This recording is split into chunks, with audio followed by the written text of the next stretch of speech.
要说哪部动漫的造梗能力最强，JoJo排第二，谁敢排第一啊？那你知道究竟诞生了多少经典名梗吗？该梗出自 JoJo 第一部中，大乔和艾琳娜分别之后，迪奥为了激怒大乔而强吻了艾琳娜，说出了这句经典台词。台词其实并没有什么，只不过被子安五人说的太魔性了。迪奥的表情还诞生了各种各样的表情包，同场景下还诞生了另一个经典名梗。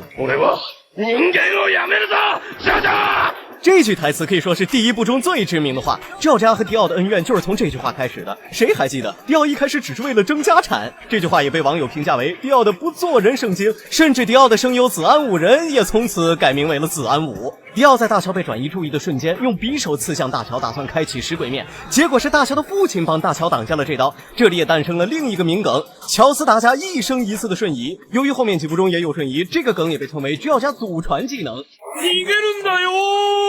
二乔是历代JoJo中头脑最好的一位，老东西的梗一大堆，但最出名的还是他与史特雷一战。先展示了一波汤姆逊波纹疾走，最后是手雷连续爆炸收场。可是史特雷是吸血鬼啊，嘛事没有。二乔就使用了他的最终绝招，打不过就跑，这很合理。JoJo里的空耳梗估计都比迪奥的小面包多了，但扎瓦鲁多绝对是最出名的。毕竟子安五人的魔性配音加上迪奥爷骚气的姿势，很难让人忘记这个场面。石婷在动漫里不是什么稀奇能力，但是每当石婷出现，满屏弹幕必然还是扎瓦鲁多。如果说子安五人喊的扎瓦鲁多是气势，那我真的嗨到不行了，一定是放飞自我。迪奥爷贯彻反派优势避浪的准则，在吸收了二乔的血之后，不可避免做出了迷惑行为。这彻底放飞的语气，怪不得子安在变态的道路上越走越远。私の名はキライヨシカゲ、年齢33歳。自宅は森王町北東部の別荘地帯にあり、結婚はしていない。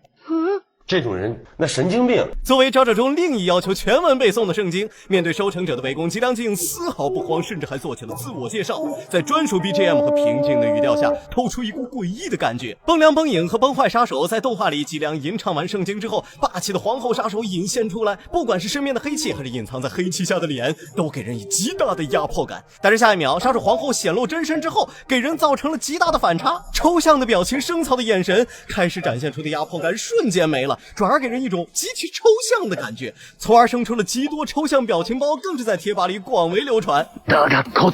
陆半被公路之星逼到束手无策，并威胁陆半只要把杖柱引进来就放了陆半，又是一个刻进 DNA 的名场面，甚至被其他动漫花式玩梗。